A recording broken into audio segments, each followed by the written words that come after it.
Olha aí, pessoal, nós já vimos, né, trazendo informação sobre as fraudes das urnas, que isso daí estava uma história muito mal contada e que a gente tinha que fazer alguma coisa para mudar isso e a gente não sabia por onde começar. E agora, com essa decisão que as Forças Armadas já falaram e que tem o conhecimento, né, do núcleo onde está a fraude. Então, pessoal, agora só nos resta escutar essa matéria aí, ó, que está sendo dita por um perito aí, tá bom? Perito que vai falar sobre essas urnas aí, tá bom, pessoal? O professor Pedro Dourado de Rezende, professor de Ciência da Computação da UNB. Bom dia, professor Pedro. Bom dia, senador. É um prazer e uma honra estar aqui nessa mesa a convite de Vossa Excelência. Em relação ao BU, é um instrumento que serve para auditoria de uma etapa apenas do processo de votação, que é o de totalização, onde os BUs que vêm das urnas eletrônicas são somados.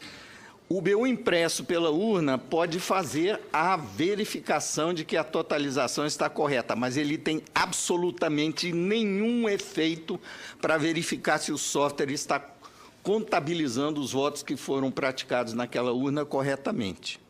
Para isso, a auditoria eletrônica é um jogo de gato e rato que quem entra para fiscalizar já sabe que o jogo está perdido, porque o software que vai na urna para fazer trapaça, ele sabe como verificar se ele está sendo fiscalizado ou se ele está ali numa eleição verdadeira, e ele, em podendo alterar a soma dos votos computados naquela urna, ele vai apagar o rastro do processo. Em relação à votação paralela como teste de segurança, a partir do momento que foi introduzida a identificação biométrica, senador, ele se tornou absolutamente inócuo para esse propósito. Por quê? Uma vez o senhor já percebeu como é que os batedores de carteira operam? Eles só vão meter a mão na carteira quando o dono da carteira não está prestando atenção. Então, ele tem que observar a vítima para ver se ela está atenta ao que ele está fazendo. Se ela não estiver atenta, é quando ele vai agir. Um software que é inserido na urna por vários meios possíveis, que meus colegas vão poder explicar quais são em seguida, vai primeiro testar, verificar se ele está sendo observado num teste ou se ele está numa eleição verdadeira. E só vai fazer o que ele foi preparado para fazer de trapaça se ele perceber que não está sendo testado. Ora, com a identificação biométrica, o teste de votação paralela tem que simular eleitores de uma sessão eleitoral verdadeira no dia da eleição. Portanto, nenhum dos que vão pressionar o botão para inserir votos no teste vão ser identificados corretamente pela biometria. Neste caso, a urna que tem identificação biométrica vai dar 100% de falha de identificação biométrica durante o teste. É claro que uma linha de programa apenas é suficiente para detectar que o software trapaceiro está sendo submetido a um teste nesse momento e ele vai ficar quietinho, não vai fazer a trapaça. Entender isso como um teste de segurança é tentar enganar o eleitor que tem alguma capacidade de raciocínio. E isso é uma afronta do ponto de vista técnico, continuar insistindo que o teste de votação paralela continua sendo um mecanismo de auditoria. Continuando, estamos aqui para... Minha função, basicamente, é relatar o que houve em relação ao processo de cumprir a lei que exige o voto impresso como um mecanismo de verificação pelo eleitor de como o seu voto pode ser contabilizado. A lei foi aprovada em 2015 e a primeira iniciativa da Justiça Eleitoral para cumprir a lei, a partir daí, foi um contrato sem licitação para uma entidade sem fins lucrativos, chamada Flextronics, fazer um modelo de votação eletrônica com voto impresso. Um contrato de 7 milhões de reais que foi cumprido à risca pela empresa ou pela entidade e que produziu 30 protótipos de uma urna que imprimiria votos. Mas ao preço de R$ 3.700 cada nova urna, um desperdício totalmente desnecessário, que só faria sentido se a impressora fosse fazer parte do sistema de votação como um dispositivo desacoplado da urna, que teria que ser integrada ao sistema de votação por um mecanismo de comunicação que podia ser interceptado por eleitores.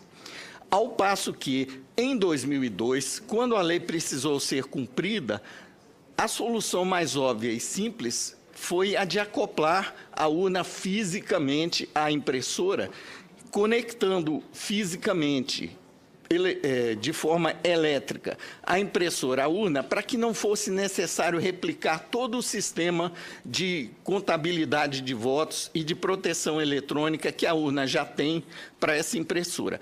Tanto é que a urna atual, sem impressão do voto, já tem uma impressora que faz parte da urna, que imprime o BU. Todas elas têm.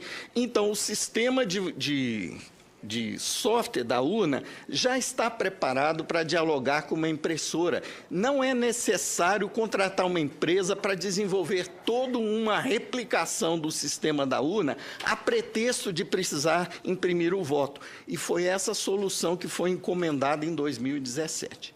Quando foi entregue o protótipo, o 2016, está me corrigindo aqui o doutor Amilcar, quando foi entregue os protótipos, houve uma audiência na Câmara, se não me engano, né, em que foi levantada a questão que, em 2009, quando a Lei Vigia, que exigia o voto impresso, foram contratadas a compra de 150 mil urnas que não previam a inclusão da impressora do voto. O TSE foi questionado por que ele não estava cumprindo a lei que exigia impressão do voto na compra de 150 mil urnas, e a resposta que o TSE deu através de um comunicado oficial, comunicado 10, número 10 daquele ano, era de que a urna vinha já...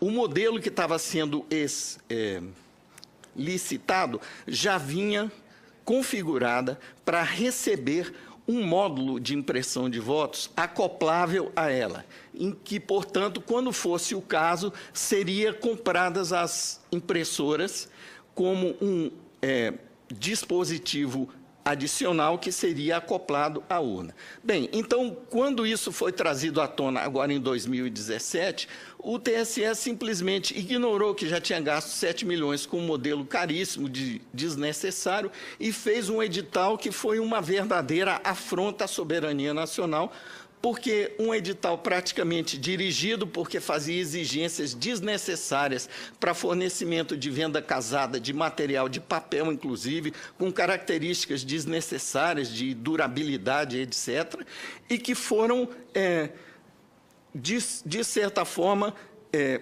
direcionadas para que nenhuma empresa que fabrica simplesmente impressoras pudesse ganhar essa licitação. O senhor permita, como o senhor está entrando de rijo na questão fundamental dessa audiência pública, que é a parte técnica. Sim.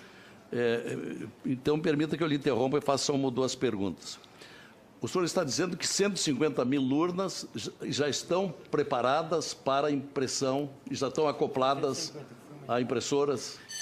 Caso a informação fornecida pelo TSE na ocasião seja verdadeira. Bom, quantas urnas o Brasil tem? Eu vi outro dia escrito num jornal que seriam 600 mil urnas. Ali. O doutor Amilcar é a nossa enciclopédia ambulante do Comitê Multidisciplinar Independente. Em relação a números e datas, ele é a nossa fonte principal. Então, quantas urnas, professor Amilcar? Atualmente tem em torno de 600 mil urnas. 600 mil urnas. Então, vamos ficar com esse modelo que o professor Pedro Rezende citou, que é o modelo de 2009, foi primeiramente comprado a 150 mil, mas depois foi complementar a Essas licitação. estão prontas para... Estão prontas, tem mais de 400 mil dessas urnas. Quantas? Mais de 400 mil. Olha, para mim, pelo menos, o senhor está dizendo uma novidade. Então, já há 400 mil urnas prontas, aptas ao voto impresso? A receber o módulo impressor externo, sim. Não teria que haver maior gasto com elas? Não, senhor. Não teria que haver, principalmente, desenvolvimento de software por terceiros para poder fazer uma impressora de votos funcionar com esse sistema de votação. E o senhor acha que o gasto seria muito grande ao preparar esse novo software?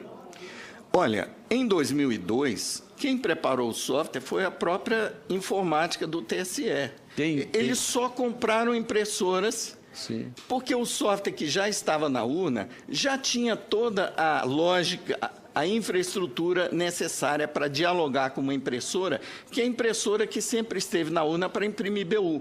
Só precisava duplicar aquela forma de interagir com o dispositivo para agora falar o sistema com uma segunda impressora que imprimiria cada voto. O senhor diria, então, que essa versão corrente de que o tribunal teria que gastar em torno de 2 bilhões de reais para habilitar o voto impresso, isso não procede? Isso é uma posição de má vontade que encontrou uma forma de inviabilizar o cumprimento da lei, primeiro com um argumento de falta de orçamento. Por uma iniciativa do pessoal que está aqui assistindo, da sociedade civil, foi feito um aporte de emergência no orçamento desse ano para suprir o TSE de 250 milhões de reais adicionais para ele poder fazer. 250 milhões Sim. Mataria a questão?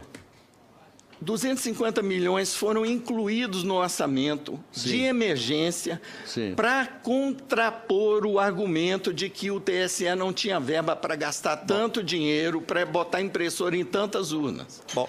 O que aconteceu depois, no edital seguinte desse ano, foi um contrato de 62 milhões, que não gastou nem um terço do orçamento que estava disponível. Perfeito. E que estava, digamos, cheio de especificações desnecessárias para cumprir a função que é imprimir votos. Bom, eu não sei se meu tempo já... O senhor cumpriu o prazo até aqui, mas o senhor será convidado, interpelado seguramente mais adiante sobre o tema. Okay. Por enquanto, obrigado por sua participação. Pela ordem. Presidente, aqui da Capiberibe. Eu queria... Agradecemos a sua presença, bem como da senadora Simone Tebet.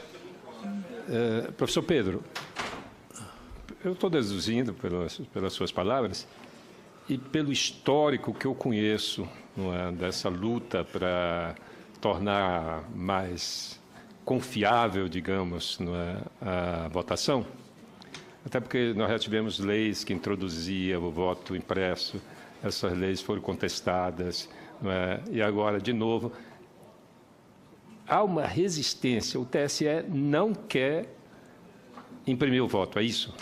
Senador, infelizmente, eu acho que é muito pior que isso.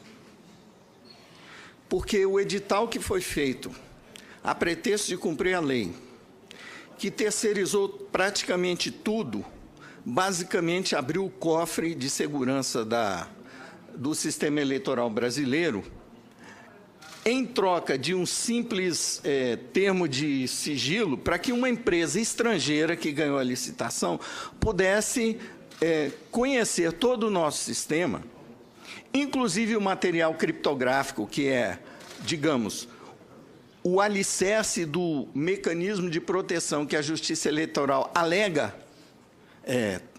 ter construído no seu sistema, para que essa empresa possa desenvolver um sistema de votação integrado, de impressão do voto integrado ao sistema que existe hoje para as urnas eletrônicas.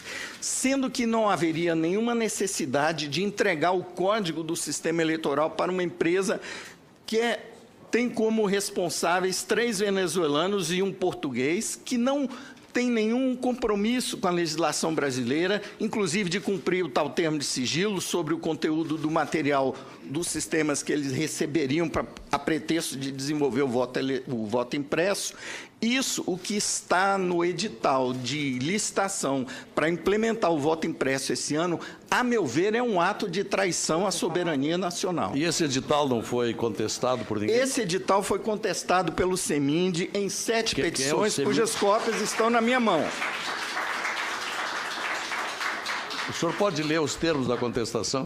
É longo? Não. Então o senhor pode ler agora. 5 linhas. Maria Aparecida Rocha Cortiz, advogada, OAB São Paulo, e Pedro Antônio Dourado de Rezende, professor de Ciência da Computação da UNB, membros do Comitê Multidisciplinar Independente, ente da sociedade civil, vem à presença do egrégio Tribunal de Contas da União apresentar representação em face do Tribunal Superior Eleitoral para anulação da licitação 106/2017, apuração de responsabilidades e demais providências para ressarcimento ao erário público de eventuais prejuízos gerados conforme abaixo articulado. E o parágrafo que cita o comentário que eu fiz em resposta ao senador Capiberibe é o seguinte: violação e risco à segurança e soberania nacional. Item 4. Certo é, e consta de forma expressa do edital, que haverá compartilhamento de informações confidenciais sensíveis à segurança do processo de votação entre a empresa estrangeira e o TSE para fins de desenvolvimento desnecessariamente terceirizado da interface entre os equipamentos de votação e os da impressão de votos. A segurança do processo de votação em face de tal aberração contratual, na visão inexplicavelmente ingênua do TSE, estaria garantida pelo mero e simples compromisso dos responsáveis envolvidos, firmado através de um termo de sigilo. Esse termo de sigilo teria o efeito de vincular às leis brasileiras os seus signatários, mas, neste caso, quem vai administrar o consórcio das empresas vencedoras da licitação são 3 cidadãos venezuelanos e um português, que não estão submetidos in totum à legislação nacional. Tem cada qual seu território de domicílio e nacionalidade distintos do nosso, o que, em sendo a intenção, os garante, por princípios jurisdicionais, imunidade em face a tal compromisso, a despeito de qualquer legislação que lhes seja extraterritorial. Assim, agindo na ilegalidade, o TSE coloca em risco a soberania nacional ao compartilhar com tais entes estrangeiros informações confidenciais do sistema de votação usado em eleições oficiais no Brasil, inclusive material criptográfico que pode ser utilizado para simular a origem autêntica de programas que compõem tal sistema. Faço uma interrupção aqui, senador, para comentar que esse material criptográfico teve o acesso negado aos especialistas que estiveram no TSE para desenvolver os testes de segurança, como o professor Diego vai atestar na fala dele em seguida. Com esse material criptográfico, programas stealth, camuflados, capazes de, nas 95% das sessões para as quais não está prevista a impressão do voto, fraudar percentualmente as votações de forma indetectável sob as regras atuais para fiscalização externa, inclusive, como eu comentei, em relação à votação paralela, os quais poderiam ser antecipadamente confeccionados e plantados à sorrelfa para inserção por terceiros, inclusive desavisados do risco, como se fossem programas legítimos, pois passarão como tal perante os dispositivos internos de autenticação ao longo de qualquer dos pontos intermediários da cadeia de custódia dos componentes do referido sistema, com o efeito nefasto de contaminá-lo para fins inconfessáveis, com o agravante no fato de os entes contratados para custodiar esse material criptográfico não terem vínculo ou obrigação com o Estado de Direito Nacional, o que compromete o cerne da nossa atual democracia. Quando tentamos, com esse argumento, impugnar a licitação, o argumento do TSE, o senhor não vai acreditar, os senhores não vão acreditar. Para nós do CEMIND, do Comitê Multidisciplinar Independente, está no edital, mas não vai ser feito, nós não vamos entregar. Então, por que está no edital? Perfeito. Obrigado, professor. Doutor Pedro de Rezende, peço que o senhor nos consiga uma cópia dessa peça. Doutor.